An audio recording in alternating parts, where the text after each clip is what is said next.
இனாம் சமயபுரம் ஆதிமாரியம்மன் கோவிலில் மாசி மாத தேரோட்ட விழா பூச்சொரிதல் விழாவுடன் தொடங்கியது. சமயபுரத்தில் உள்ள அருள்மிகு மாரியம்மன் கோவில் அம்மன் ஸ்தலங்களில் மிகவும் பிரசித்தி பெற்றதாகும். இக்கோவில் எழுந்தருளுவதற்கு முன்பு மாரியம்மன் இனாம் சமயபுரத்தில் கோவிலில் குடிகொண்டு பக்தர்களுக்கு அருள் பாலித்தார். இதனால் அங்குள்ள கோவில் ஆதிமாரியம்மன் கோவில் என்றழைக்கப்படுகிறது.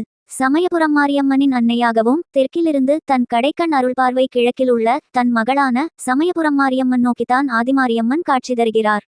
இக்கோவிலில் ஆண்டுதோறும் மாசி மாத தேரோட்டத்தை முன்னிட்டு தைமாதம் கடைசி ஞாயிற்றுக்கிழமை மீனலக்னத்தில் பூச்சொரிதல் விழா ஒவ்வொரு ஆண்டும் வெகு விமரிசையாக நடைபெறுவது வழக்கம். அதன்படி இந்தாண்டுக்கான பூச்சொரிதல் விழா இன்று காலை தொடங்கியது.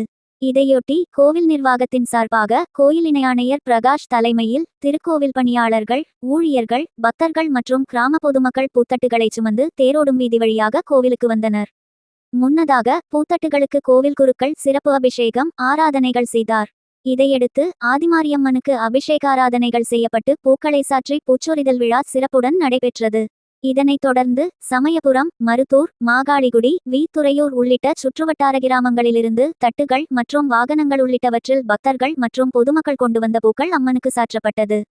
இதில் ஏராளமான பக்தர்கள் கலந்து கொண்டு அம்மனை பயபக்தியுடன் தரிசனம் செய்தனர். வருகின்ற 16ஆம் தேதி 2வது வார பூச்சொரிதல் விழாவும் 23ஆம் தேதி 3வது வார பூச்சொரிதல் விழாவும் நடைபெற்றுள்ளது.